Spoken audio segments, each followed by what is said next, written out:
नमस्कार, लोकतंत्र में आपका स्वागत है। मैं हूं आपके साथ रविंद्र सिंह। 2024 लोकसभा चुनाव से पहले समान नागरिक संहिता पर हलचल तेज हो रही है। 22वें विधि आयोग ने समान नागरिक संहिता पर आम जनता से विचार विमर्श की प्रक्रिया शुरू कर दी है। इससे पहले पिछले विधि आयोग ने 2016 में इस मुद्दे पर गहन विचार विमर्श प्रक्रिया शुरू की थी।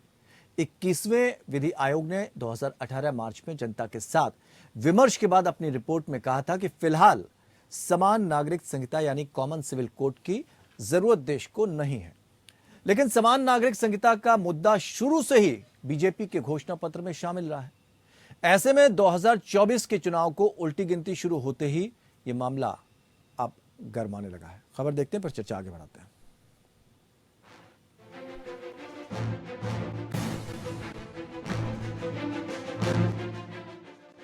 2024 के लोकसभा चुनाव से पहले समान नागरिक संहिता का जिन बोतल से निकल आया है। अब एक बार फिर से समान नागरिक संहिता का मुद्दा गरमाने लगा है। भारत के कानून मंत्रालय के अधीन आने वाले भारत के विधि आयोग ने एक आधिकारिक नोटिफिकेशन जारी करके देश के आम नागरिकों, सामाजिक धार्मिक संगठनों से इस विषय और मुद्दे के ऊपर अपने सुझाव मांगे हैं। इन सुझावों के अंतर्गत आयोग ने एक ही सवाल पूछा है, जिसके मुताबिक क्या इस देश में समान नागरिक संहिता की कोई जरूरत है या नहीं? अगर जरूरत है तो क्यों जरूरत है? अगर जरूरत नहीं है तो क्यों जरूरत नहीं है? इन सुझावों को कोई भी भारतीय नागरिक, सामाजिक धार्मिक संस्थाएं, राजनीतिक पार्टियां लिखित रूप से विधिक आयोग को इस विषय पर अपने विचार भेज सकता है। आयोग ने लोगों को अगले 30 दिनों में समान नागरिक संहिता पर अपने सुझाव भेजने के लिए नोटिस जारी किया है। यूनिफॉर्म सिविल कोड एक विवाद का विषय शुरू से ही रहा है और इस पे चर्चा स्वतंत्रता के समय से ही हो रही है। इवन जब संविधान बना तब से भी हो रही है। और अगर हम बीजेपी का मैनिफेस्टो देखें तो उनके 2014 के मैनिफेस्टो में और 2019 के मैनिफेस्टो में यूनिफॉर्म सिविल कोड को इम्प्लीमेंट करने के लिए उन्होंने एक मैनिफेस्टो में अपना एक एजेंडा रखा। 2024 के लोकसभा चुनाव करीब हैं और समान नागरिक संहिता का मुद्दा भाजपा के घोषणा पत्र में शामिल भी रहा है। राम मंदिर का काम पूरा होने वाला है। धारा 370 जम्मू कश्मीर से हट चुका है। अब समान नागरिक संहिता का मुद्दा ही बाकी है, जो लागू होना बाकी है। अब 2024 के चुनाव की उल्टी गिनती शुरू होते ही ये मामला गरमाने लगा है। देखिए, ये तो बहुत प्रतीक्षित कॉमन सिविल कोड है, जिसको बहुत पहले लागू हो जाना चाहिए था। बधाई देंगे सरकार को कि जिसने इस प्रक्रिया को तेजी से आगे बढ़ाने का काम किया है। राष्ट्र हित में, देश हित में, सभी को न्याय, सभी को विकास, सभी को डेवलपमेंट के समान अवसर देने के लिए मैं समझता हूँ कि ये बिना किसी पक्षपात और भेदभाव के लागू होना बहुत आवश्यक है। वहीं समान नागरिक संहिता के खिलाफ विपक्ष ने भी मोर्चा संभाल लिया है। देश का संविधान सभी को धार्मिक आजादी देता है और यूसीसी का कानून अगर वो अमल में लेके आया जाएगा तो उससे सभी के धार्मिक अधिकारों का हनन होगा। भारतीय जनता पार्टी की सरकार वो देश में हिंदू, मुसलमान, मंदिर, मस्जिद, भजन, कीर्तन, अजान, लव जिहाद, हिजाब, नकाब, मदरसा, इन्हीं मुद्दों पे चुनाव लड़ना चाहती है। इसलिए चुनाव से ऐन वक्त पहले यूसीसी को लेके वो शगुफा छोड़ने का काम किया है। इससे पूर्व भी विधि आयोग ने यूसीसी के कानून को लागू करने से इनकार किया था और फिर से विधि आयोग ने 30 दिन में लोगों से राय मांगी है। ये केवल भारतीय जनता पार्टी राजनीतिक लाभ लेने के लिए इस तरीके के शगुफे छोड़ा करती है। दरअसल मोदी सरकार ने अपने पहले कार्यकाल में ही समान नागरिक संहिता का मुद्दा विचार के लिए विधि आयोग को भेजा था। केंद्र ने 17 जून 2016 को समान नागरिक संहिता का विषय विचार के लिए विधि आयोग को भेजा था और आयोग को उस पर रिपोर्ट देने के लिए कहा गया था। पिछले विधि आयोग यानी 21वें विधि आयोग ने इस विषय पर 7 अक्टूबर 2016 को प्रश्नावली जारी कर आम जनता से इस पर राय मांगी थी। साथ ही सभी हितधारकों से भी अपनी राय देने की अपील की थी। बड़ी संख्या में लोगों की राय और प्रतिक्रिया मिलने पर 21वें विधि आयोग ने 19 मार्च 2018, 27 मार्च 2018 और 10 अप्रैल 2018 को भी इस बारे में पब्लिक नोटिस जारी किया था। इसके बाद 21वें विधि आयोग ने लोगों से आए विचारों को देखने के बाद 31 अगस्त 2018 को फैमिली लॉ में सुधार पर परामर्श पत्र जारी किए थे। उसी दिन 21वें विधि आयोग के अध्यक्ष जस्टिस BS चौहान का कार्यकाल समाप्त हो गया था। 31 अगस्त 2018 के बाद से इस मुद्दे पर कुछ नहीं हुआ है। अब 22वें विधि आयोग, जिसके अध्यक्ष जस्टिस ऋतुराज अवस्थी हैं, जिन्होंने बुधवार को पब्लिक नोटिस जारी कर एक बार फिर से समान नागरिक संहिता पर लोगों की राय मांगी है। अभी गोवा एकमात्र राज्य है जहां समान नागरिक संहिता लागू है। समान नागरिक संहिता के खिलाफ कई लोगों ने सुप्रीम कोर्ट का भी रुख किया हुआ है, लेकिन कोर्ट ने उन्हें कहा था कि देश में कानून बनाए जाने का अधिकार देश की संसद के पास है और वो इस प्रक्रिया में हस्तक्षेप नहीं कर सकते हैं। अब देखना है कि 2024 के लोकसभा चुनाव से पहले समान नागरिक संहिता का जिन बोतल से निकला तो किसकी मुरादें पूरी करता है। Bureau report, APN news.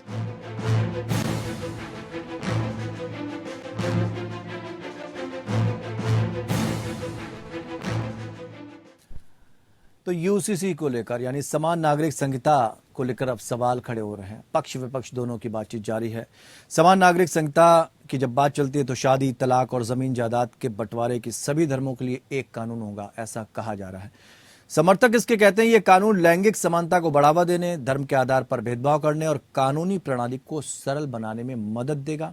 लेकिन जो विरोधी तर्क है, विरोध में इसके जो लोग तर्क दे रहे हैं वो कह रहे हैं कि ये धार्मिक स्वतंत्रता का उल्लंघन करेगा। व्यक्तिगत कानूनों को प्रत्येक धार्मिक समुदाय के विवेक पर छोड़ देना चाहिए। दो बातें हैं, लेकिन मैनिफेस्टो में यहां पर कहा जा रहा है कि भारतीय जनता पार्टी के मैनिफेस्टो में यह शामिल किया गया है और ये तय करेगा कि ये कानून जो है वो देश की एकता में सबसे बड़ा रोल निभाएगा। इसको हम जरा समझने की कोशिश करते हैं। चार खास मेहमान इस चर्चा में हमारे साथ शामिल हैं। मुकेश त्यागी, प्रवक्ता भारतीय जनता पार्टी, हमारे साथ जुड़े हुए हैं। विजय कौशिक, प्रवक्ता कांग्रेस। महामंडलेश्वर प्रबोधानंद गिरी, हिंदू धर्म गुरु के तौर पर हमारे साथ जुड़े हैं। मौलाना कुम्मी, मुस्लिम स्कॉलर के तौर पर हमारे साथ जुड़े हैं। आप सभी का बहुत बहुत सर स्वागत करते हैं। मुकेश जी, आपसे थोड़ा समझना चाहेंगे, ये महज एक सियासी एजेंडा है या वास्तव में इससे कुछ भला होने वाला है? क्या कहना चाहेंगे इस कानून को लेकर? नहीं, सियासी एजेंडा बिल्कुल नहीं। पहले हम लोग कहते कि राम मंदिर नहीं बनाएंगे, तारीख नहीं बताएंगे, तो इस प्रकार के वक्तव्य आते रहे। 370 धारा को आप रिवोक नहीं कर सकते, इसको लेकर के बहुत अटकलें लगाई गई कि हिंदुस्तान के कॉन्स्टिट्यूशन में इतनी ताकत नहीं है कि वो वहां पे आर्टिकल 370 को, इंडियन कॉन्स्टिट्यूशन को रिवोक कर सके। तो ये जो मतलब करनी और करनी में हमारा कोई फर्क नहीं है। भारतीय जनता पार्टी अगर कुछ कहती है तो उसके पीछे बहुत ठोस रीजनिंग होती है, उसके ठोस तर्क होता है और उसके बाद ही इस प्रकार के बातें की जाती है। तो ये कहना गलत है कि हम इसको चुनावी मुद्दा बना रहे हैं। ये हमारा लगातार ये मुद्दा बना आ रहा है। नहीं, अगर मैनिफेस्टो में शामिल है आपके तो फिर तो वो सियासी मुद्दा हो गया ना? नहीं, मैनिफेस्टो में तो शामिल, अगर हम 370 को भी कहते थे, हम तो ये भी कहते हैं हम पीओ के लेंगे, हम तो इस प्रकार की बातें करते हैं, उसमें क्या हो गया? ये तो हम लोग देश की प्रगति की बात कर रहे हैं, देश के दृष्टिकोण से बात कर रहे हैं। कोई ये तो नहीं कि हम किसी का व्यक्तिगत इसमें हित मिल रहा है। अगर यूनिफॉर्म सिविल कोड आएगा तो उसके पीछे तर्क है और वो आना भी चाहिए। मेरे हिसाब से मैं मानता हूँ। लेकिन ये है कि जिस तरह संवैधानिक इसके अंदर हस्तक्षेप है, अब चाहे वो आर्टिकल 25 को आप ले लीजिए या फिर आप इसको कॉन्फ्रेंस लिस्ट में भी ले लीजिए, तमाम स्टेट इसको लेकर के बात पहल को आगे बढ़ा रहे हैं। उत्तराखंड में अभी आपने देखा कि किस प्रकार से वो अभी मिले हैं जस्टिस। तो इस प्रकार के जो डायलॉग है वो लगातार कंटिन्यू चल रहे हैं। लेकिन यूसीसी को इम्प्लीमेंट करने के लिए एक बहुत बड़ा डॉक्यूमेंट चाहिए। तमाम जो हमारे विविधताएं हैं, डाइवर्सिटी है, तमाम अलग अलग मजहब हैं, उनके अपने अपने परंपराएं हैं, रीतियां हैं, तो एक ऐसा समन्वय करके ऐसा डॉक्यूमेंट निकाला जाए जो कि सभी के हित को प्रोटेक्ट करे। लेकिन कोई ये कहे फंडामेंटल से कि साहब हम यूसीसी चाहते ही नहीं है, तो मैं समझता हूँ ये बुनियादी तौर से बिल्कुल नहीं। ये तो आप ये भी तो समझिए ना, जो लॉ कमीशन है, विधि आयोग है, उसकी विज्ञप्ति में ये था। उन्होंने कहा कि जो विषय की विस्तृत और समग्र समीक्षा करने के बाद कहा जाता है कि फिलहाल यूसीसी की जरूरत नहीं है। उनको लग रहा है, लेकिन आपको नहीं लग रहा। नहीं, सुप्रीम कोर्ट कह रहा है, कोर्ट्स लगातार कह रहे हैं कि भाई हमारे अंदर यूसीसी आना चाहिए। आप कोर्ट्स के वक्तव्य उठा करके देख लीजिए। आप देख लीजिए किस प्रकार से जो है, पहले मैं आपको एक दो उदाहरण दे देता हूँ कि किस प्रकार से वो मीना एक थे जिन्होंने अपनी विवाह कर लिया था किसी ट्राइबल कम्युनिटी में, तो उनकी पत्नी ने ये ऑब्जेक्शन उठा दिया कि नहीं, इसमें तो ये तलाक दे नहीं सकते हैं। तो इतनी ज्यादा विविधताएं हैं। अब कोर्ट के अब आप देखिए कि कोर्ट पे कितना प्रेशर है। तमाम अंतर जातीय शादियां होती हैं, उनके अंतर जातीय परंपराएं, रीतियां, कुरीतियां हैं, उनको समझ में बैठाने एक सवाल और लेना, अभी जिस तरह की स्थिति बनी है, सबके अपने अपने नियम है, लेकिन मामला जब कोर्ट में जाता है तो कोर्ट अपने आधार पर ही तय करता है ना।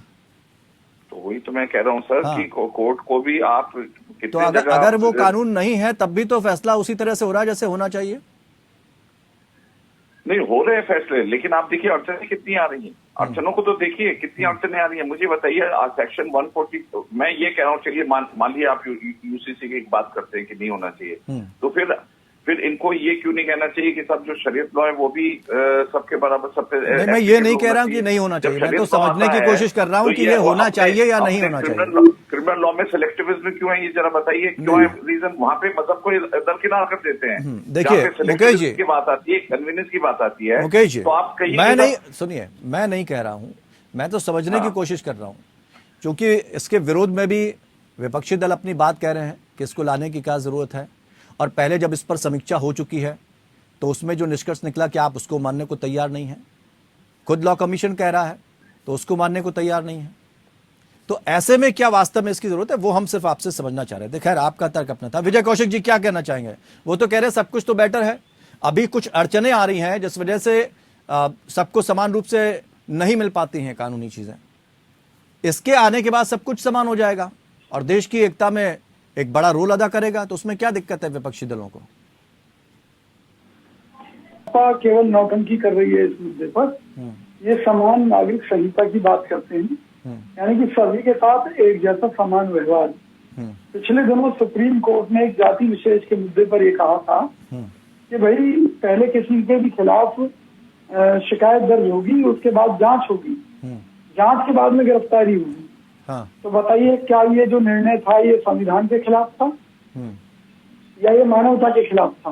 मानवता भी कहती है कि अगर रविंदर जी के खिलाफ किसी ने शिकायत की है, पहले उस शिकायत की जांच होनी चाहिए, फिर अगर दोषी है कोई व्यक्ति तब उसके खिलाफ कार्रवाई हो। लेकिन सुप्रीम कोर्ट के उस निर्णय को पलटने के लिए मोदी सरकार ने देश की संसद में एक नया कानून बना दिया कि भाई अब इस जाति विशेष से जुड़े मामलों को लेकर पहले गिरफ्तारी होगी, बाद में जांच होगी। आपकी जानकारी में होना चाहिए ये कौन सा समान नागरिक संहिता का उदाहरण भाजपा ने पेश किया। तो भाजपा केवल इन मुद्दों पर राजनीति करती है। फिर समान नागरिक संहिता के हिसाब से आप देखें तो आरक्षण नहीं होना चाहिए, तो भाजपा अपनी स्थिति स्पष्ट करे कि भाई समान नागरिक संहिता के लागू होने के बाद आरक्षण लागू रहेगा नहीं रहेगा। तीसरी बात, ये एजेंडा भाजपा का है। मान लीजिए अपने मैनिफेस्टो में इन्होंने जिक्र किया कि भाई हम समान नागरिक संहिता लागू करेंगे, तो भाई उसके लिए पब्लिक में ड्रामा क्यों कर रहे हैं कि भी सुझाव दीजिए, विधि आयोग क्यों सुझाव मांग रहा है? भाई अगर भाजपा ने अपने मैनिफेस्टो में डाला था तो कुछ सोच समझ कर डाला होगा ना। नहीं तो अगर वो किसी प्रक्रिया के तहत अगर वो किसी प्रक्रिया के तहत जाना चाह रहे हैं तो इसमें आपको क्या दिक्कत है या विपक्षी दलों को क्या दिक्कत है? देखिए ना, यही तो राजनीति है ना। हाँ। हम ये कहना चाह रहे हैं कि भाई जब आपने एक मन बनाया या इस मुद्दे को लेकर आप चुनाव में गए, ठीक है, आपका कहना है कि आपको जीत मिली, यानी कि जनता इस मुद्दे पर चाहती है, तो फिर आपको जनता से बार बार पूछने की जरूरत क्या है? ये ड्रामा क्यों कर रहे हैं आप सीधी सी बात है, ये फर्जी आंकड़ेबाजी, फर्जी सर्वे, फर्जी ड्रामेबाजी होगी। ठीक है, मतलब आप चाहते हैं कि वो अगर आपको लागू करना तो कर दीजिए, इतना प्रोपेगेंडा करने की जरूरत नहीं, यही तो कहना चाह रहे हैं? ठीक है, चलिए। महामंडलेश्वर प्रबोधानंद गिरी जी भी हमारे साथ जुड़े हुए हैं। प्रबोधानंद गिरी जी, आपसे समझना चाहेंगे थोड़ा, क्या कानून से ही एकता लाई जा सकती है? हमारा आपसी सामंजस्य कोई मायने नहीं रखता? भारत में जो अब तक कानून बने हुए हैं वो भेदभावपूर्ण कानून है। एक पर परिवार नियोजन लागू होता है, एक पर परिवार नियोजन लागू नहीं होता। एक पर जो है भूमि के एक्ट दूसरे प्रकार के काम करते हैं, दूसरे पे दूसरे प्रकार के। जो भारत में जो कानून है वो भेदभाव पैदा कर रहे हैं इस समय। तो इसीलिए एक कानून ऐसा आना चाहिए जिससे भेदभाव समाप्त हो जाए। मतलब संविधान जब बना या कानून बनाए गए तो वो भेदभावपूर्ण थे, यानी वो जितनी भी सरकारें आई उन्होंने जितने भी कानून बनाए उसमें भेदभाव था, अपने हिसाब से बना लिए। बहुत बड़ा भेदभाव था और उन्होंने पूरे देश को बांट के रखा, जातियों में, धर्म में, संप्रदायों में अलग अलग उनके लिए कानून बनाए। आप जैसे हिंदू मैरिज एक्ट अलग है, मुस्लिम मैरिज एक्ट अलग है, ये क्या भेदभाव नहीं है क्या? तो जातियां क्या आजादी के बाद आई हैं क्या? जातियां तो या जातियां संविधान बनने के बाद आई हैं? जातियां नेताओं ने, पार्टियों ने बनाई हैं। तो कब से बनी है जातियां, आप जरा बताइए। और जब से नेता हावी हुए देश में संस्कृति में, तब से जातियां बन गई। भारत में तो 4 वर्ण व्यवस्था थी। ठीक। वो इसीलिए समान नागरिक संहिता कानून भारत में आना बहुत जरूरी है। क्योंकि यहाँ पर क्या है, एक तरफ तो नारा लोग देते हैं हम दो हमारे दो, और दूसरी तरफ लोग नारा देते हैं एक हम मिनट चार विजय जी, हमारे अभी दो। नहीं विजय जी, अभी नहीं, उनको बात रखने दीजिए। उनकी देखिए, सबको बात रखने का बीच में अभी नहीं, दूसरी अभी हम तरफ सबका देश में व्यू ले नारा रहे हैं। दिया जाता है हम 4 हमारे 40। ठीक है, लेकिन और एक तरफ एक कहते बात हैं जरूर हम बताना संविधान चाहेंगे, मानेंगे, एक बात और जरूर। एक तरफ देश में लोग कहते हैं हम शरीयत मानेंगे, हम देश का कानून नहीं मानेंगे। ठीक है, तो ये अब नहीं ज्यादा दिन चलेगा, ये तो बंद करना ही पड़ेगा। ठीक है। नहीं, हमारा सवाल बहुत सीधा था कि क्या हमारा जो आपसी भाईचारा है, देश की एकता है, वो कानून से आएगी, हम आपस में असल तय नहीं क्या है, करेंगे। भाईचारा नहीं है, एक तो भाई है, दूसरा चारा है। ये भारत में कितने दिनों से हम देख रहे हैं। ठीक है, हिंदू यानी चारा माना सियासी जाता दलों है, का बाकी चारा है। भाई ठीक है, मौलाना कुम्मी साहब, क्या विचार है, क्या कहना चाहेंगे? इस कानून के आने से क्या कोई फर्क पड़ने वाला है? 2014 में मुद्दा यही था उनका, 2019 में ही मुद्दा था, 2024 आ रहा है। मगर हिंदुस्तान की, भारत की पब्लिक समझ चुकी है कि इनका मकसद क्या है। और चंद दिनों के बाद, चंद महीनों के बाद इलेक्शन करीब है, ऐसे चीजें लाएंगे जिससे हालात जो है इनके हित में हो। मैं समझता हूँ कि जैसा देश चल रहा है और बहुत अच्छा चल रहा है, कानून बनाने वालों ने अच्छा कानून बनाया था। हमारा भारत जो है सबसे आगे है और हर धर्म को अपने मजहब पे चलने का पूरा इख्तियार भारत में है, और यही बाबा साहब अम्बेडकर के बनाया हुआ कानून है। मैं समझता हूँ कानून में कोई न कमी है, न कोई कमी निकाल सकता है। नहीं तो अगर ये कानून आ जाता है समान नागरिक संहिता का, तो इसमें कोई कमी नजर आ रही है आपको? नहीं, कमी तो कुछ भी नहीं है। अगर ये लागू हो जाता है तो क्या नुकसान होगा? सवाल ये है, जब 70 साल हो गए उसी पे चलते हुए, आज तक कोई विवाद नहीं सामने आया, कोई दिखाई नहीं पड़ रही है, तो नई नई चीज ला के विवाद पैदा करने का मतलब क्या होता है? नहीं, आवाज नहीं उठी उसके खिलाफ? नहीं, वही मैंने कहा, आवाज नहीं उठी। अगर किसी भी कम्युनिटी में आवाज नहीं उठती है तो उसे कानून का तो सहारा लेना पड़ता है। तो कम से कम एक ऐसा कानून होना चाहिए जो सभी धर्मों के लिए एक समान हो। अगर ऐसा हो जाए तो बहुत अच्छा है, मगर ये हो नहीं पाएगा। अगर ऐसा हो जाए तो बहुत अच्छा है। 2014 में हो जाना चाहिए था, 2019 में जब हुकूमत आई है बीजेपी की, 16 हो जाए नहीं ला पाए लोग, और 2024 लोग इंतजार कर रहे थे कि एक नया मुद्दा लेके आएंगे जिसमें लोगों में थोड़ा सा इख्तिलाफ पैदा हो। अगर कानून बन जाए तो बहुत अच्छी बात है। नहीं तो आपको नहीं लगता कि 3 तलाक जैसे मुद्दे अगर पहले सुलझा लिए गए होते, जायदाद में हिस्सेदारी को लेकर पहले सारी चीजें का समाधान कर लिया गया होता, तो इस तरह के कानून लाने की आवश्यकता क्यों पड़ती? ये मैं सिर्फ आपकी बात नहीं कर रहा हूँ, बाकी लोगों की बात कर रहा हूँ। 3 तलाक का आपने देखिए, आपके हाथ में सरकार है, आपके हाथ में लोकसभा भी आपके हाथ में है, राज्यसभा भी आपके हाथ में है, कानून भी आपके हाथ में है। कोई यहाँ पे इख्तिलाफ यही नहीं किसी ने क्यों करेगा भाई? सरकार आप चला रहे हैं, इख्तियार आपको है, जो चाहे कानून पास करा लिए, कौन आपको रोके? सवाल ये, क्योंकि इख्तियार आपके पास, मतलब ये बहुमत है। जो बहुमत की सरकार होती है तो पूरा इख्तियार होता है, जो चाहे कर ले। पब्लिक काहे के लिए बोलेगी? भी सवाल ये मुझे बताइए पहले। नहीं, अगर जो चाहे कर लेने, देखिए विचार तो हम इसलिए ले रहे हैं, आप चारों लोगों को इसलिए थोड़ी ना बैठा है कि जिसका जो चाहे मन वो बोल जाए। ऐसा तो नहीं होना चाहिए। हमें तो आपस में सभी के विचारों का ध्यान रखना होता है, उसका सम्मान करना होता है। इसी तरह कोई जब कानून बनता है तो उसमें भी सबका ध्यान रखना पड़ता हो, तो उसमें तो सारी चीजों का ध्यान रखा गया है ना। सवाल ये गुरुजी भाई बोलिए कि पहली बात तो ये, सत्ता भी आपके हाथ में है, सरकार भी आपके हाथ में है, सब कुछ आपके हाथ में है। किसी ने कोई इख्तिलाफ नहीं पैदा किया है।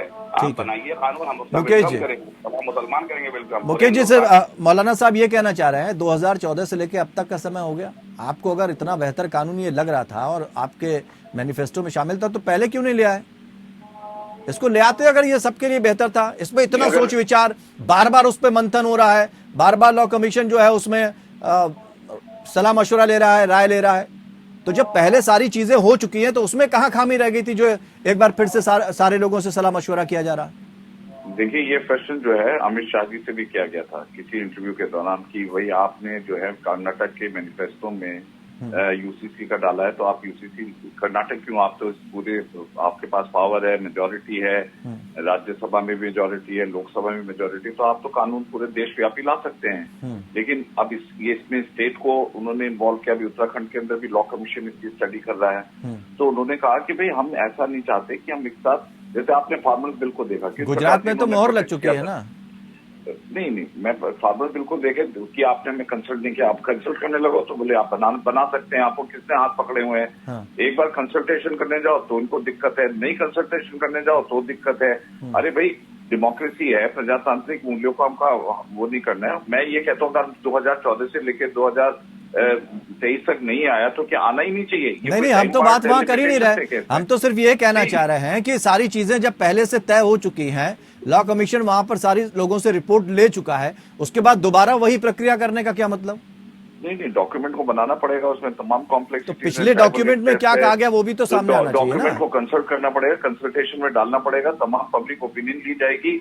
हम ये थोड़ा कि थोपना चाहते हैं कि अभी तक की ओपिनियन क्या ली गई, अभी तक क्या निष्कर्ष निकल कर आया, ये भी चीजें तो सामने होनी चाहिए कि भाई हमने पिछला जो सर्वे किया, पिछले लोगों से बातचीत ली, उसमें इतने लोग पॉजिटिव में थे, इतने लोग नेगेटिव में थे, इतने लोगों ने हिस्सा नहीं लिया। ये तो सर्वे में आता है ना सारी चीजें। तो अगर वहां पर कोई रिपोर्ट तैयार की गई है तो सरकार को समझ लेना चाहिए, इसमें क्यों देरी? समझ लेना चाहिए, कंसल्टेशन नहीं करना चाहिए पब्लिक से। मुझे आप बताइए, कंसल्टेशन वो तो हो चुका ना सर, वो तो हो चुका ना। कंसल्टेशन होने के बाद फिर जो है उसको उसमें तमाम तरह के डेलिब्रेशन होंगे, पार्लियामेंट में लाया जाएगा, उसमें डिस्कशन होगा। एक साथ तो एक्ट बन नहीं सकता है, इसको एक डेमोक्रेटिक प्रोसेस के थ्रू निकालना पड़ेगा।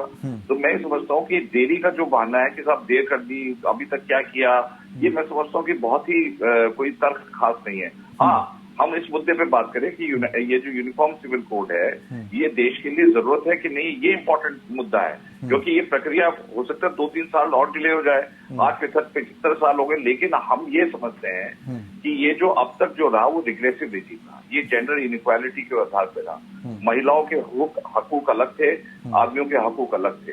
किस प्रकार से जो है आपने देखा ट्रिपल तलाक जो है वो महिला के खिलाफ था, और महिला को करना हो तो खुला करना पड़ता है। तो इस प्रकार के जो कुरीतियां आई थी, तो राम मोहन रॉय ने भी तमाम इस प्रकार के जो सोशल रिफॉर्मर थे, हमने भी चाइल्ड मैरिजेज एक्ट को अबॉलिश किया, हमने भी डाउरी जो बहुत ही एक प्रचलन वो था उसके अगेंस्ट एक्ट लेकर के आए। तो ये प्रोग्रेसिव अगर हम नहीं फील करेंगे तो एक सोसाइटी को तो आप जकड़ के रख देंगे। तो क्या संवैधानिक अड़चनें क्या आ रही हैं इसमें? नहीं, संवैधानिक अड़चनें तो देखिए संवैधानिक अड़चने नहीं है। हम फार्मर बिल की तरह से जिस प्रकार से प्रोटेस्ट इन्होंने किया था, इतनी मेहनत करके वो बिल बने थे, आज फार्मर्स का ही नुकसान हो रहा है। फार्मर्स को रियलाइज हो रहा है ये जिसको कांग्रेस ने काले बिल कह करके एक बहुत प्रोग्रेसिव लेजिस्लेशन का विरोध किया था। नहीं, वो किसान थे या कांग्रेस थे, ये तो तय कर लीजिए जी। वो किसान थे या कांग्रेसी थे? नहीं, जो भी होंगे वो राजनीतिक रूप से प्रेरित थे और उनकी राजनीतिकरण नजर आ रहा था हर तरीके से। वो विजय कौशिक जी, यहाँ जो जनता से जुड़े हुए मुद्दे हैं उनकी गहराई को लेकर भारतीय जनता पार्टी बात करती है, लेकिन जिस तरह से विपक्षी दल रिएक्ट करता है उसमें बहुत सारी ऐसे कानूनी दांवपेच का वो जो इस्तेमाल किया जाता है, उसमें बेहतर चीजें भी हैं, उसको लेकर भी सरकार को कभी कभी कदम खींचने पड़ते हैं। मैं तो हैरान हूँ, कौन सी बेहतर चीजें कृषि बिल ये लेकर आए, जबरदस्ती थोप दिए गए, किससे सलाह मशवरा किया इन्होंने? उसके बाद में किसान धरने पर बैठ गए, उनके ऊपर क्या ही किया इन्होंने, लाठी चार्ज से लेकर हर जुल्म इन्होंने किया। कई सौ किसान जो है मारे गए, कोई मौसम की मार से, कोई एक्सीडेंट में, कोई सरकार की मार से। तो बाद में अचानक से मोदी जी प्रकट हुए कि भाई मैं लोगों को ये बात नहीं समझा पाया कृषि बिलों को लेकर, इसलिए वापस लेता हूँ। भाई आपने अकेले ही लागू कर दी है, आपकी अकेले की कथित रूप से सोच थी, आपने अकेले नहीं घोषणा कर दी कि वापस ले रहा हूँ। जनता से कहाँ पूछा, किसानों से कहाँ पूछा? फिर क्या किसान देश का मूर्ख है क्या? अगर उन्हें लग रहा है कि ये बिल उनके हित में थे और वो लागू नहीं हो पाए हैं, सरकार को वापस लेने पड़े, तो किसान धरने पर नहीं बैठ सकते कि भाई उन्हें लागू करूं। लेकिन जिन मुद्दों की वो बात कर रहे हैं जिन्हें लागू करने की, जैसे एमएसपी को लेकर, उनकी ये बात नहीं करते कि भाई एमएसपी को लेकर कानून बनाएंगे। ये इन्होंने आश्वासन दिया, उनका धरना खत्म कराया, आज तक नहीं लागू किया। ऐसे बहुत सारे मुद्दे इन्होंने, कोई भी अगर कोई कानून लेकर आएंगे, इन्होंने नहीं पूछा किसी से भी। और हम ये कहते हैं भाई जब तुम्हें किसी की जरूरत ही नहीं है, जब तुम अडानी के मुद्दे पर बहस नहीं करा सकते, राफेल के मुद्दे पर जेपीसी का हित नहीं कर सकते, किसी भी मुद्दे पर आप किसी की नहीं सुनते, तो आपको सुनने की जरूरत क्या है इस मुद्दे पर? क्या जवाब है? नौटंकी कर रहे हैं आप। हम तो ये कह रहे हैं लागू कर दीजिए, जैसे आप जवाब लेते हैं फिर ब्रेक।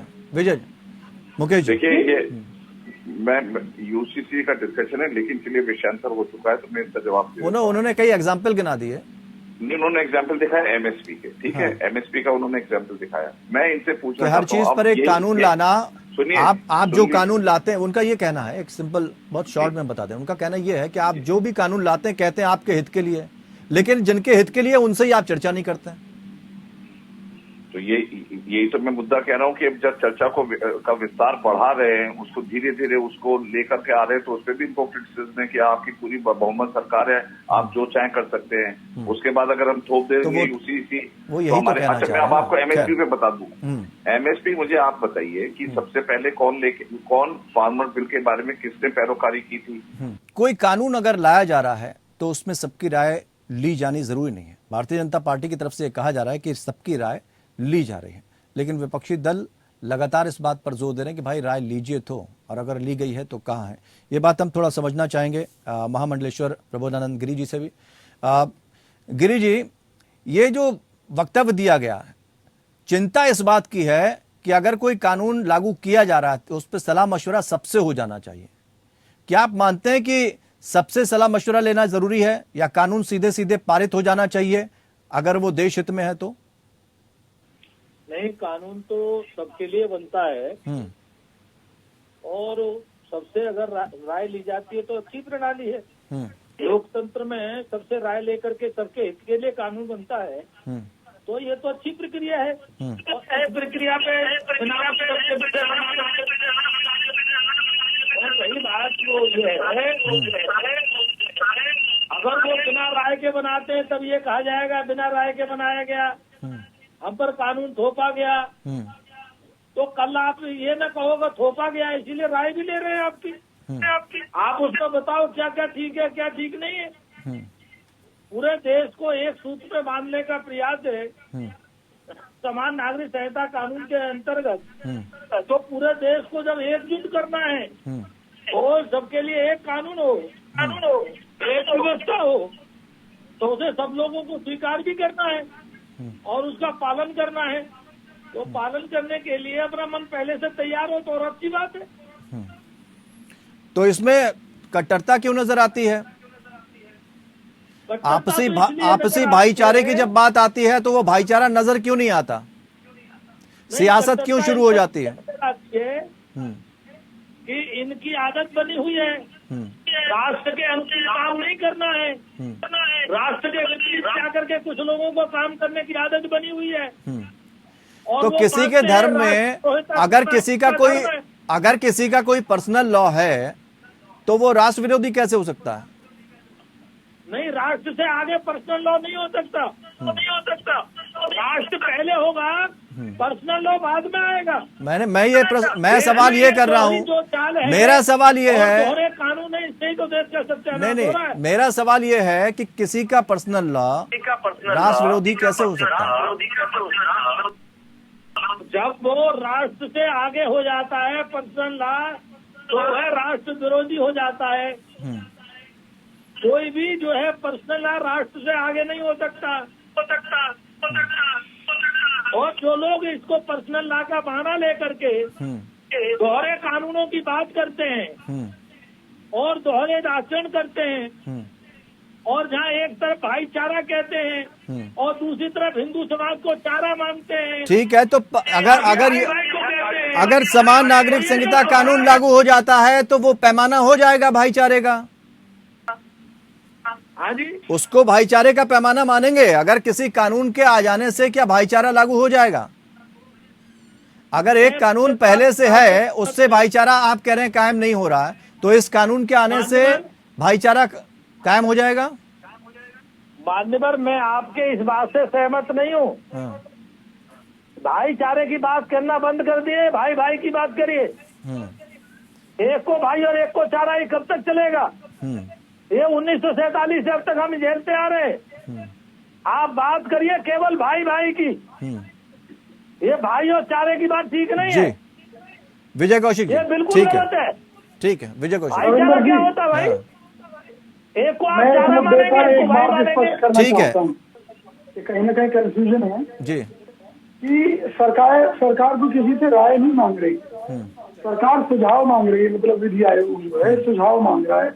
राय वो होती है कि सरकार एक पूरी तरह से एक और फॉर्मा जनता के सामने रखे कि भाई हम ये बिल लाने जा रहे हैं, इसमें ये प्रावधान होंगे, इन पर आपकी राय क्या है कि भाई ये कानून लागू किया जाना चाहिए या नहीं किया जाना चाहिए। तो राय नहीं मांगी जा रही, केवल सुझाव मांगे जा रहे हैं।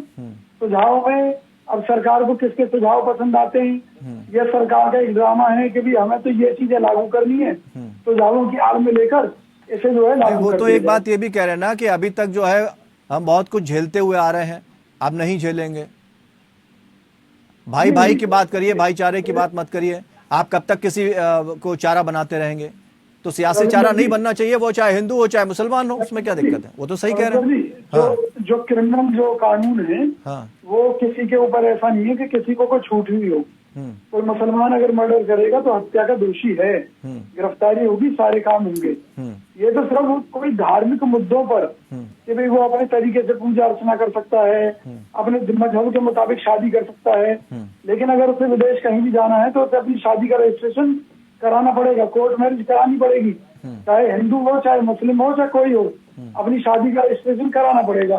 तो ऐसा नहीं है कि भाई ये जो रीजनल जो धर्म को लेकर जो कुछ उन्हें रियायतें मिली हुई थी उनसे कोई देश का नुकसान हो रहा था, या कानून के मुताबिक उन्हें कोई झगड़े में या मर्डर में या किसी चीज में कोई फायदा मिल रहा हो, ऐसा कुछ नहीं था। और हम तो ये कहते हैं कि सरकार रखे बिल, सरकार एक परफॉर्मा रखे कि भाई हमें कानून लाने वाले इसमें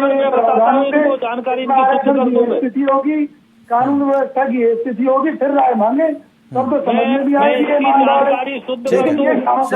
राजनीतिक मामला है। मुझे आप बोलने का अवसर दीजिए, इनकी जानकारी शुद्ध कर दूं मैं। जी बताइए। ऐसा है कि पूरे देश में सारे हिंदू मंदिरों पर कब्जा है सरकार का, और पूरे किसी भी देश में एक मस्जिद या चर्च पर कब्जा सरकार का क्यों नहीं? पहली बात। दूसरी बात, सारे मंदिरों का पैसा वक्फ बोर्ड में जाता है, और वक्फ बोर्ड भारत के कानून से बड़े कानून है। वक्फ बोर्ड किसी भी संपत्ति को कब्जा कर सकता है। ये आतंकवादी कानून नहीं है क्या? आप भाजपा प्रवक्ता से केवल ये पूछ लीजिए कि सामान्य नागरिक संहिता लागू होने के बाद में जो स्वामी जी ने मुद्दे उठाए हैं क्या वो सब चीजें सही हो जाएंगी? और ये खत्म होना चाहिए। मतलब एक समान कानून अगर लागू होगा तो ये सारी चीजें उधर भी लागू होगी, ये भी हम समझ लेते हैं। मुकेश जी, बीजेपी वालों से पूछिए। एक बड़ी पीड़ा कही है उन्होंने कि मंदिरों पर तो कब्जा है, लेकिन ऐसा वक्फ बोर्ड पर भी है, मस्जिदों पर भी है, तो क्या सारी चीजें उसमें आएंगी? और दूसरी चीज एक बात और इंक्लूड करना चाहेंगे विजय जी, एक मिनट विजय जी, एक बात और इंक्लूड करना चाहेंगे, क्योंकि सबके अपने अपने पर्सनल कानून बने हैं, पर्सनल लॉ है। SC/ST के लिए भी एक अलग कानून है, आदिवासियों के लिए, माफ कीजिएगा बात करना चाहता हूं, तो वो सारी चीजें इसमें इंक्लूड हो जाएंगी, सबके लिए एक समान हो जाएगा? नहीं, देखिए ऐसा है कि जो UCC है, ये कॉमन सिविल कोड, ये चार बिंदुओं पर टिका हुआ। मैरिज, इनहेरिटेंस, विरासत में क्या मिलता है, लड़कियों को कहाँ पर उनको महरूम रखा जाता है, बराबर के हक है कि नहीं है, शादियों को लेकर के पॉलीगैमी अलाउड है या नहीं अलाउड है, 494 सेक्शन आप पता ही है इंडियन पीनल कोड में एग्जेम्प्ट कर रखा है मुस्लिम्स को। तो और उसके अलावा जो है चार इश्यूज ऐसे हैं जिसको लेकर के यूनिफॉर्म सिविल कोड की जरूरत पड़ रही है। ठीक है। उनके अंदर यूनिफॉर्मिटी लाना जो है, मैं समझता हूँ कि सबसे ज्यादा नितांत आवश्यक है, क्योंकि अलग अलग कानून अलग अलग उसको लेकर के बनाना, मैं समझता हूँ समाज के लिए एक प्रोग्रेसिव जेस्चर नहीं है। अगर आपको समाज को आगे बढ़ाना है, आपको औरतों को हक दिलवाने हैं, एडॉप्शन का भी दायित्व देख लीजिए। कुछ लोगों में एडॉप्शन समझते हैं, कुछ लोगों को एडॉप्शन मानते नहीं है। तो ये जो इस प्रकार के अब लिव इन रिलेशनशिप की बात आ रही है, LGBT कम्युनिटी की बात आ रही है, क्या वो शादी करके अपने जिंदगी रह सकते हैं कि नहीं रह सकते, तमाम ऐसे मुद्दे उठ रहे हैं जो जेंडर इनइक्वालिटी को लेकर के। देखिए, हम लोग ह्यूमन राइट्स की बात कर रहे हैं, हम मानव अधिकारों की बात कर रहे हैं। महिलाओं को क्यों वंचित किया जाता है? महिलाओं के साथ अलग कानून क्यों है? पुरुषों के साथ कानून क्यों है? सबके बराबर, सबके साथ कानून बराबर रखिए। तो ये जो UCC का जो पूरा दर्शन है वो ये है कि समानता लेके आओ, जेंडर इक्वालिटी लाओ, ये डिस्क्रिमिनेशन मत करो, कानून सबके लिए एक जैसा होना चाहिए। नहीं, शाबानो केस जब पहुंचा था कोर्ट में तो वो तो एक मिसाल बन गया। शाबानो केस जब पहुंचा था कोर्ट में तो वो तो एक मिसाल बन चुका था ना। वही तो मैं कह रहा हूँ कि शाबानो केस तो ज्वलंत उदाहरण है, किस प्रकार से तोड़ा मरोड़ा गया। तो यहाँ पर जो तुष्टीकरण की राजनीति लगातार कांग्रेस करती आ रही है, किस प्रकार आप तो शाबानो का केस उजागर है, किस प्रकार से बेचारी गुर्बत में उस महिला को जो छोटा मोटा 100 रुपए का उसको मेंटेनेंस के अधिकार मिले, उसको न्याय मिला? कहाँ मिला न्याय, कहाँ मिला न्याय? बल्कि मैं तो कह रहा हूँ प्रधानमंत्री मोदी ने 3 तलाक से जो निजात औरतों को दिलाया है, ये तलाक कह करके उनकी पूरी जिंदगी आप खत्म कर सकते हैं और उनको उसके बाद मेंटेनेंस मिलने का भी राइट नहीं है। तो आप तो हर तरीके से महिलाओं को कुचल रहे, दबा रहे हैं। तो उन्होंने महिलाओं ने स्वागत किया उसको, फिर बोले आप इसको क्रिमिनलाइज नहीं कर सकते। भाई क्रिमिनलाइज नहीं करेंगे तो आप इन्फोर्स नहीं कर सकते। आप स्टैटिस्टिक्स उठा के देख लीजिए, जब से 3 तलाक खत्म हुआ और क्रिमिनलाइज किया गया है, स्टैटिस्टिक्स गिर करके कम से कम 1/60 रह गई है। पहले 32 हजार होती थी, अब 200 रह गई है, 150 रह गई। आप वेस्ट बंगाल देख लीजिए, केरला देख लीजिए, हिंदुस्तान की स्टैटिस्टिक्स कर ले, तो इससे एक निजात दिलवाई है कि नहीं दिलवाई है? तो मौलाना साहब, ये एक बड़ा सवाल है कि जिन धार्मिक संगठनों पर, ठीक है, आपकी बहनें भी इन्वॉल्व है, हम खाली आप भाई लोग क्योंकि नहीं काम है, इसमें सब आपके घर की महिलाएं भी इन्वॉल्व है। अगर उनके सुधार के लिए कोई एक्टिविटी होती तो आप उसका स्वागत करिए। मौलाना साहब, सवाल ये है कि जिन धार्मिक संगठनों पर अपने धर्म का दारोमदार होता है, वही अगर सलीके से वो सारी चीज़ों को अपने ही अंदर ठीक कर लेते तो ऐसी नौबत तो नहीं आती। ये चीज़ें तो तभी आई जब आपके ही अंदर खाने महिलाओं के साथ अत्याचार हुए, उनकी सुनवाई नहीं हुई, तब जाके इस कानून की बात कही जा रही है। देखिए, ऐसा है कि ये जो मुसलमानों के लिए मसला नहीं है और मदद के लिए बहुत से मसाइल हैं। आप क्योंकि मुसलमानों को टारगेट बनाते हैं हर चीज में कि हमने 3 तलाक पर लागू कर दिया, हमने 370 खत्म कर दी, क्योंकि आपने हमेशा जो है इसी पे गुफ्तगू की है। ऐसा नहीं, भारत नहीं, मैं तो ये कह रहा हूँ, ये कानून आएगा तो हिंदू, मुस्लिम, सिख, ईसाई जो भी हो, या पारसी हो, या कोई भी बंदा हो ना, वो तो सबके ऊपर समान लागू होगा। तो ये तो एक बहुत बेहतर बात हो गई ना। बहुत अच्छी बात है, मैं तो खुद ऐसा एक्सेप्ट कर रहा हूँ, बोल कर रहा हूँ। हम क्या पूरे हिंदुस्तान के मुसलमान को बोल कर, ऐसे कोई मसला नहीं है। आप बनाइए, कानून बना चुके हैं, लागू कीजिए। किसने मना किया? 370 खत्म कर दी, कौन मुसलमान खड़ा हो गया? 3 तलाक पे लागू किया, कौन मुसलमान खड़ा हो गया? कहीं कुछ नहीं। ये सिर्फ आप मुसलमानों को खमखान के लिए बदनाम करने का काम करते हैं। मुसलमान कभी जो है न बवाल चाहता है, न इख्तलाफ चाहता है। आपके पास हुकूमत है, सरकार है, लोकसभा है, राज्यसभा में आप हैं। आप ये मजबूरी को दिखाते हैं कि लोगों से राय ले रहे हैं। इसका मतलब है कि आप कमजोर हैं। हुकूमत उसे कहते नहीं, शाबानो के केस में जब उसे अधिकार नहीं मिल रहा था तो उसे कोर्ट की शरण में जाना पड़ा, लेकिन आप लोग वो अधिकार दे नहीं पाए। जब समाज के लोग ये अधिकार नहीं देते तभी तो कानून का सहारा लेना पड़ता है ना। कितने लोग मारे गए, कानून कहाँ था? कितने लोगों को जला दिया गया, कानून कहाँ था? कितने लोग बेघर गए? तो ये तर्क सही है कि अगर किसी जगह ऐसा काम हुआ है तो फिर हमने कर लिया तो कौन सा काम गलत कर दिया? ये तर्क कितना सही है? नहीं, मैं कहता हूँ अच्छी बात है कि 2024 में कानून लागू कर दे। बहुत बहुत स्वागत है। हम भारत के वजीर आजम का भी शुक्र अदा करेंगे कि उसको लागू करवा दें। अमित शाह से भी अपील करेंगे कि किसी से बगैर राय लिए हुए जैसे आप तमाम कानून लागू कर दिए वैसे इसको भी लागू करा दें। कोई मुसलमान न इख्तलाफ करेगा, न कोई ऐसी बात आएगी सामने। मुसलमान ही नहीं बल्कि हिंदुस्तान, भारत के अंदर कोई भी धर्म के लोग या कोई मतलब ये नहीं चाहते इख्तलाफ करना।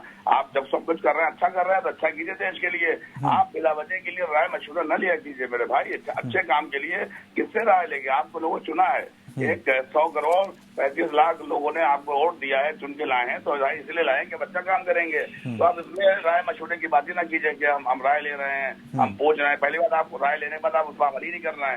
करना आपको वही है जो आप चाहेंगे, और हम भी चाहते हैं आप वही करें जो आप चाहते हैं। बिला वजह के लिए मुल्क, मोहब्बत, प्यार, भाईचारा एक घर चलेगा। अभी जैसे गुरु जी ने कहा कि मंदिर हुकूमत के हाथ में है, तो मंदिर हुकूमत के हाथ में है तो हुकूमत बनवाती भी तो मंदिर ही है। मस्जिद बनवाती है क्यों? हुकूमत मंदिरें बनवाती है। अगर देखा जाए, मस्जिद बताइए, जो बड़ी बड़ी मस्जिदें लोगों ने बनाई है, किसी हुकूमत नहीं बनाई मस्जिद। तो अच्छी बात है, हुकूमत अच्छा काम कर रही है, उसका हम स्वागत करते हैं, हम सपोर्ट करते हैं। और तमाम भारत के मुसलमानों से ये अपील करेंगे कि बनाए हुए कानून पर अमल करें और जो चीजें सामने आए उसका स्वागत करें। मैं ये चाहता हूँ। मुकेश जी, आपके पास आना चाहेंगे। दरअसल संविधान ने अनुच्छेद 44 में समान नागरिक संहिता को लेकर प्रावधान है, जिसमें कहा गया है कि राज्य इसे लागू कर सकता है, राज्य लागू कर सकता है स्वेच्छा से। फिर दिक्कत कहाँ है? देखिए, जो आर्टिकल 44 है उसने कहा इट शैल एंडीवेयर टू एंडीवेयर, मतलब कोशिश करते रहना चाहिए। अभी सुप्रीम कोर्ट ने ये भी कहा है कि आपने आर्टिकल 44 को डेड करके रखा हुआ है, उसके ऊपर आपने कोई कार्यवाही नहीं करी। अभी इलाहाबाद हाई कोर्ट के जस्टिस ने खुद कहा है कि इसको इम्प्लीमेंट अविलंब करना चाहिए। तो तमाम जुडिशियल ओपिनियन ऐसी बन रही हैं कि आर्टिकल 44 को आपने जो सुषुप्त अवस्था में रखा है, अब आप कब एंडीवर करेंगे? 75 साल हो गए आजादी के। किसने कर रखा है? नहीं तो मैं ये कह रहा हूँ कि पूरा ये जो तुष्टिकरण की राजनीति चल रही है उसको लेकर इतना सियासी बवाल खड़ा कर देते हैं। जरा सा छुओ, आप ये देखिए हिजाब को लेकर कितना बड़ा बवाल हुआ। सर 370 छोटी छोटी चीजों 370 लागू हो गया, और कैसे लागू कराया गया? राम मंदिर को लेकर भी आप आगे बढ़ते रहे, तो फिर इसमें कहां पीछे रह गया? अगर आप सत्ता में रहकर, आपकी सरकार है, अच्छी तरह से पैठ है, आपको जन समर्थन मिला हुआ है, उसके बाद अगर आप ऐसी बातें कह रहे हैं। नहीं तो देखिए ये सब चीजें कोई ओवरनाइट, ये तो है नहीं कि साहब ओवरनाइट कुक हो जाती हैं। Rome was not built overnight, it takes time लगता है, इतने कॉम्प्लेक्स जटिल शब्द। अब आप ये देखिए कि कितनी विषमताएं हमारे समाज के अंदर। उन विषमताओं को समन्वय लाने में प्रधानमंत्री मोदी ने 2000 ऐसे एक्ट थे, लॉ थे जो बिल्कुल तर्कसंगत नहीं थे, समयानुकूल नहीं थे, उनको उन्होंने डिलीट कर दिया उन एक्ट में से। तो एक लगातार एक प्रोग्रेसिव लेजिस्लेशन की बात हो रही है। अब यहाँ पर विरोध इतना होता है कि अगर आप कुछ कहिए तो उसका भी विरोध है। अब आप एमएसपी का उदाहरण मैं दे देता हूँ, एक सेकंड बस मैं लास्ट में खत्म करूंगा।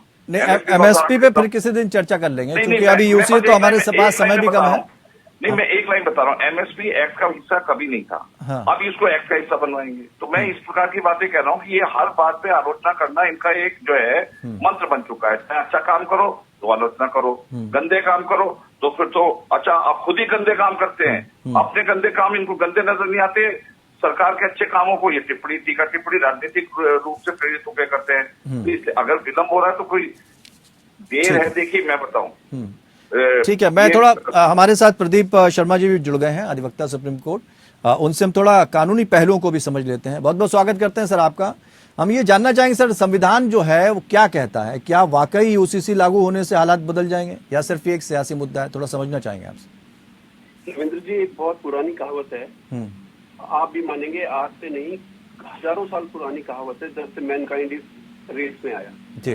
कहावत ये है कि love of mankind is the love of God. ग्रेसिटी एक पोएट होते थे, उन्होंने भी यही कहा कि इवन किसी भी कुरान की आप बात ले लीजिए, किसी बाइबल की बात ले लीजिए, गीता की बात ले लीजिए, उसमें भी यही कहा गया है कि मनुष्य की सेवा सर्व भगवान की सेवा है। ठीक। यहाँ तक कि ये तो था एक फिलोसफिकल इशू जो मैं आपको बताना चाह रहा हूँ, लेकिन अब मैं बताता हूँ आपको लीगल पॉइंट कि बेसिकली यूसीसी बेसिकली है क्या, यूनिफॉर्म सिविल कोड है क्या। जी।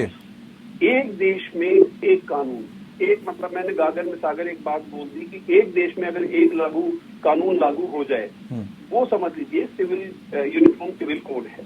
ठीक है। 2018 में भी 21st जब लॉ कमीशन की बैठक हुई, उस टाइम पे भी 2018 में, उस टाइम पे भी लॉ कमीशन इसी बारे में, यूसीसी के बारे में चर्चा हुई थी जी। लेकिन उस टाइम किसी कारण से ये इम्प्लीमेंट नहीं हो सका, टल गया। अब आप ये देखिए कि जब हम यूसीसी की बात करते हैं, अगर हम बात करें सबसे पहले कि कॉन्स्टिट्यूशन की बात कर लेते हैं, क्योंकि कॉन्स्टिट्यूशन से तो हिंदू हो, मुस्लिम हो, सिख हो, ईसाई हो, पारसी हो, बौद्ध हो, कोई भी जुड़ा हुआ है।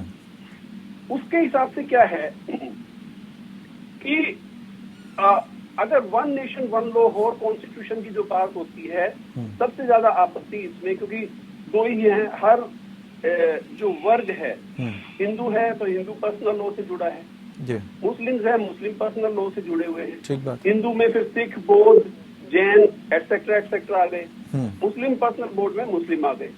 अब मैं आपको एक बात और बता दूं कि इवन अमंग्स द मुस्लिम्स, मुस्लिम के बीच में भी आपके शिया हैं, अहले हैं, वो इसको जो काफी सारे मुस्लिम्स के जो कानून है जो पर्सनल लॉ में आते हैं, मुस्लिम पर्सनल लॉ में आते हैं, उनको वो अप्रूव नहीं करते, वो उनको मानते नहीं है, उनका विरोध करते हैं। अब आप देखिए कि अगर मैं अब आपको दोनों साइड की बात बता दूंगा कि कहाँ पर क्या बात है, अगर ये आ जाएगा तो क्या बात होगी और नहीं आएगा तो क्या बात होगी, बिल्कुल कॉन्स्टिट्यूशन उसके बारे में क्या बोलता है। ठीक। आप देखिए, हिंदू पर्सनल लॉ बोर्ड की बात करें, फिर हम मुस्लिम पर्सनल बोर्ड की बात, मुस्लिम पर्सनल बोर्ड की बात कर लेंगे, फिर दोनों को कंपेयर कर लेंगे कहाँ पर क्या है। हिंदू पर्सनल बोर्ड की जब बात करें तो एक तो ये है कि सबसे पहले यूसीसी का बेसिक मतलब यूनिवर्सल यूनिफॉर्म सिविल कोड का बेसिक पर्पस क्या है, सबसे पहले हमें ये देखना है। क्यों इसमें थोड़ा सा प्रदीप जी हम ये भी थोड़ा जानना चाहेंगे कि अनुच्छेद 44 को लेकर भी हमने जानने की कोशिश की, उसको भी थोड़ा सा समझाइए कि जब वो जिसमें कहा गया है कि राज्य इसे लागू कर सकता है, तो वहां तो स्वैच्छिक है, जो भी राज्य लागू करना चाहे कर सकता है। रविंद्र जी, राज्य की बात पहले बाद में आएगी, उससे पहले आप आर्टिकल 25 लेंगे जी, ठीक है। हाँ, 25 बोलता है कि किसी भी आदमी को कोई भी धर्म मतलब स्वीकार करने का अधिकार, adopt, he can follow. Article 25 करता है जो भी आज की डेट में सुप्रीम कोर्ट में जितनी भी बहस होगी, जितनी भी बात आज की डेट में हो रही है, जो क्रिटिक्स हैं, क्लैरिक्स हैं, मुस्लिम के जो नेता हैं, जो बड़े लोग इसमें शामिल हैं, बुद्धिजीवी लोग हैं, मुस्लिम पक्ष जो वो कर रहा है, उसमें आर्टिकल 25 का हवाला दे रहे हैं हर जगह। ठीक है। आर्टिकल 25 अब आपको ये बता दूं कि वो ये कहता है कि every person has a right to preach his religion as per his own choice. उसकी जो पसंद है वो करता है। लेकिन आप उसमें भी आप जब रिलीजन की बात करेंगे तो उसमें वो एब्सोल्यूट नहीं है। कोई भी कॉन्स्टिट्यूशन है आर्टिकल 25 कोई भी खोल लेगा तो पता लग जाएगा। हाँ। वो ये कहता है कि राइट टू फ्रीडम तो है जी, 25 में भी है, 26 में भी है, 27 में भी है, 28 में भी है। लेकिन उसमें वो क्या बोलता है, उसमें 2-3 इफ एंड बट्स है। उसके इफ एंड बट्स क्या है कि वो रिलीजियस फ्रीडम को वॉयलेट नहीं करेगा। It would not violate the religious freedom. Okay. जो personal laws should be left to religious communities, एक ही बोलता है। लेकिन साथ ही साथ वो ये भी कहता है कि इक्वलिटी टू ऑल जेंडर, सब जेंडर की में इक्वलिटी होनी चाहिए।